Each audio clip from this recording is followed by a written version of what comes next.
அங்கே ரேஷன் கடையில் எனக்கு பிடிக்கல. எனக்கு திருட்டு வேலை ஜாஸ்தியாக இருக்குது சார். அதிகாரிகளே திருடுறாங்க சார். பிடிக்கல உங்களுக்கு? பிடிக்கல. சரி. நான் தலைவருக்கு எவ்வளோ பெரிய லெட்டர் எழுதினேன். எனக்கு பிடிக்கல இந்த வேலை. இதில் இந்த துறையில் இந்த இடத்துல இது நடக்குது, இந்த இடத்துல இது நடக்குது, இந்த இடத்துல இது நடக்குதுன்னு லெட்டர் எழுதினேன். ஆகையால் எனக்கு பிடிக்கல, நான் ராஜினாமா பண்ணிடுறேன் அப்படின்னு சொல்லிட்டு நான் ராஜினாமா பண்ணி. தலைவர் என்ன பண்ணார் தெரியுங்களா?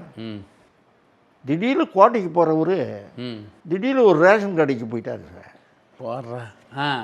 ஆமாம் சார், நான் சொன்னதெல்லாம். ஆனால் யாரையும் மேலேயும் நடவடிக்கை எடுக்கலை அவர். அதான் போயிட்டு நான் என்னன்னா எழுதி கொடுத்தனோ அதெல்லாத்தையும் குறிப்பெடுத்துக்கிட்டு அந்த ரேஷன் கடைக்கு போய் செக் பண்ணார். போயிட்டு அது இருக்குதா இது இருக்குதான்னு பார்த்தார். இது இல்லை அது இல்லை இது இல்லை சரின்னு சொல்லிட்டு தமிழ்நாடு ஃபுல்லாக அட்டன் டைமில் ஆர்டர் போட்டார் சார். எடை போடுறது. ஓ, என்ன எடை போடுறது சார்? மூட்டை வருது சார், மூட்டைங்க வரும். அது எத்தனை கிலோ என்னன்னு தெரியாது. எத்தனை கிலோ யாருக்கு எனக்கு தெரியும்? யாருக்கு? மூவ்மெண்ட் ஆஃபீஸில் தான் சார் நடக்குது. ஓ, 100 கிலோ அனுப்பிச்சிட்டு அது 90 கிலோ இருந்ததுன்னா நீங்கள் யார் விற்று தரணும்? அதான் தெரியாது.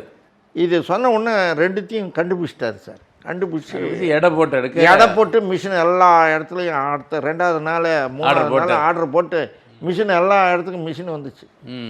லாரி வந்து தானே எடை போட்டு தான் உள்ளே போகணும். எடை போட்டு தான் உள்ளே போகணும். அந்த மாதிரி கொண்டு வந்துட்டார் சார். அண்ணா நகரில் நான் டியூட்டிக்கு செஞ்சேன் சார்.